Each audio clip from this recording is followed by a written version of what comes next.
A very good morning to students. Today we are going to start our unit 2, that is from hunting, gathering to growing food. तो इसमें hunting it means we are talking about prehistory. Gathering means we are searching for food in for their livelihood, and growing food means food producer. तो हम बात करते हैं, पहले history के बारे में थोड़ा जान लेते हैं कि प्री हिस्ट्री क्या होता है. The earliest period in human history is known as prehistory. Prehistory क्या है? जो अर्लीस्ट एंशियंट पीरियड का जो टाइम है उसको प्री हिस्ट्री मानते हैं हम. This is a time when our early ancestors the Homo sapiens hunted animals and gather food from forest. अब जो एंशियंट पीरियड में, जो आज से हम 20-25 हजार साल पहले की बात करें, या मानव सभ्यता मैनकाइंड जब डेवलप इन अर्थ पे हुआ था, तो उस समय जो हमारे एंसेस्टर्स थे उनको हम होमो सैपियंस के नाम से जानते हैं. और उनका काम क्या है? उनका काम क्या होता था? They are just hunting animals and gather food for eating from forest. Okay, this means that they hunted wild animals, caught fish and birds and gathered fruits, roots, seeds and leaves. ये सब होमो sapiens क्या करते थे? जंगली जानवरों का शिकार करते थे, फिश का शिकार करते थे और बर्ड्स को भी हंट करते थे. और यहाँ आजू बाजू से जो भी उनको फ्रूट्स मिल जाता था, जड़ें मिल जाती थी या बीज मिल जाते थे या पत्तियां मिल जाती थी जिसको वो खा सके, वो अपने लिए इकट्ठा करते थे.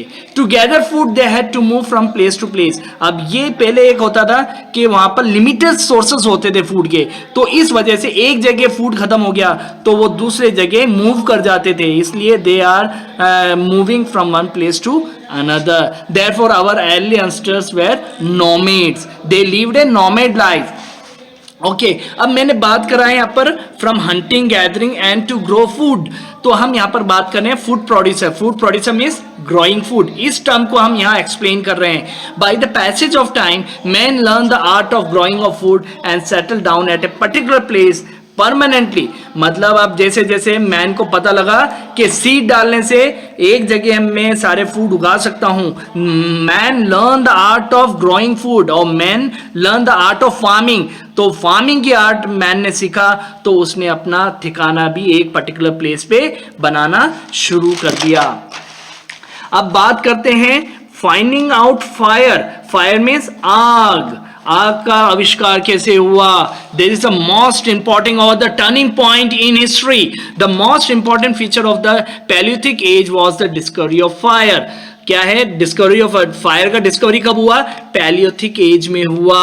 अब ये फायर का पता कैसे लगा? पहले तो मानव को पता ही नहीं था, ह्यूमन बींग्स को पता ही नहीं था कि आग भी कुछ चीज होती है. अब वो कैसे उसका आविष्कार हुआ वो देखते हैं. It was the turning point for humankind. मानवता के लिए आग का आविष्कार एक टर्निंग पॉइंट था. Archaeologist believe that fire was probably produced by rubbing two stones against each other. हमारे जो आर्कोलॉजिस्ट हैं, जो पुराने तत्वों को पढ़ के या उसको लैब में टेस्टिंग करके जो हमें बताते हैं, उनका ऐसा मानना है कि दो स्टोन्स को रब करने से जो होता है, मतलब उससे इग्निशन जो मिलता है, उससे आग का आविष्कार हुआ था हमारी हिस्ट्री में. अब आग का आविष्कार हो गया, लेकिन आग किस काम में आए?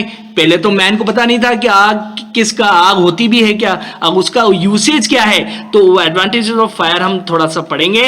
It could keep people warm and light up dark caves. उससे क्या है, ठंड के जमाने, ठंड के सीजन में लोग, हमारे एंसेस्टर्स ने उसको जला के अपने बॉडी को वार्म करने में काम में लिया.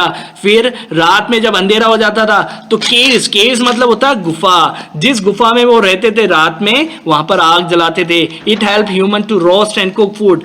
पहले कच्चा खाते थे वो, हर चीज जो भी फ्रूट्स होते थे, जो भी उनको मिल जाता था वाइल्ड एनिमल्स का फ्लैश, वो सब कच्चा खाते थे. लेकिन इन्वेंशन ऑफ फायर के बाद उसको पका के खाना शुरू कर दिया. It was use to scare away wild animals. अब जब जंगल में रहते थे वो, तो जंगलों में जंगली जानवरों को डराने और भगाने में आग का इस्तेमाल करने लगे.